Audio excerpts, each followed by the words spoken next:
Little do you know, you're doing better than you think. I always say this, and everybody always says this, that we are our worst critic. We know this.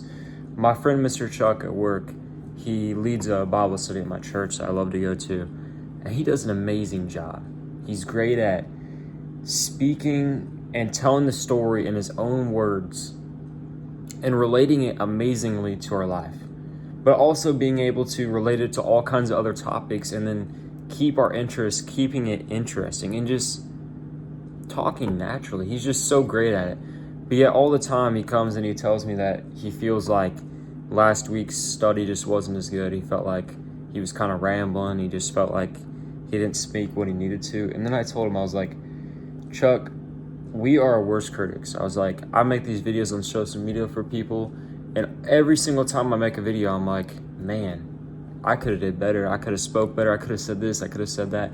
But the thing is that God will have us say the right things at the right time. God will have us say everything that we need to say to that person, because God uses us. God speaks through us. God speaks through people.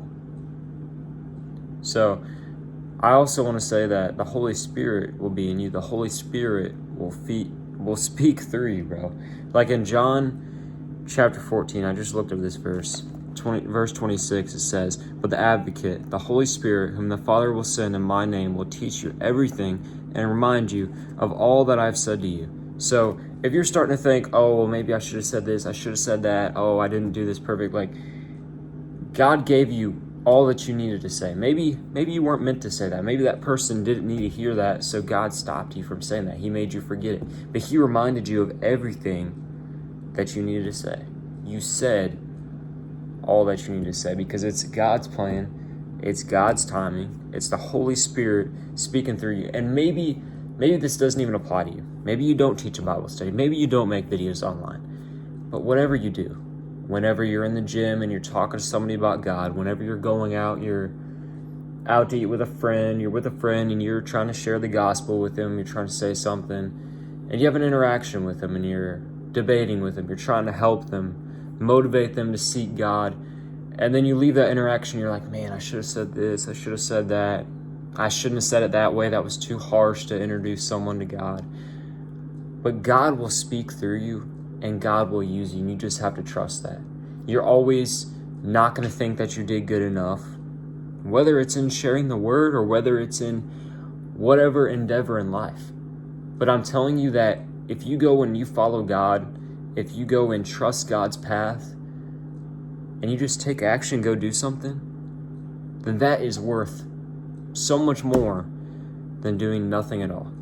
Because God has a plan in your life. God has a plan through your work, through your speaking, through your testimony, through whatever you're doing. And it's for a reason. It's for a reason. So don't let the devil get in your head and tell you, oh, you didn't do good enough. You're a loser. You could have done this better. You could have done that better. Because, yeah, we can always do better. And that's a good motivation to have. But you can't let yourself get in your head, because at least you're doing something. And God is speaking through you. God is using you. God is working through you, bro. So just know that you're doing better than you think you are. And I'm proud of you. I'm proud of you for going and talking to that friend. I'm proud of you for showing up to that Bible study, maybe leading that Bible study. I'm proud of you for whatever you choose to do in God's name. Y'all stay blessed.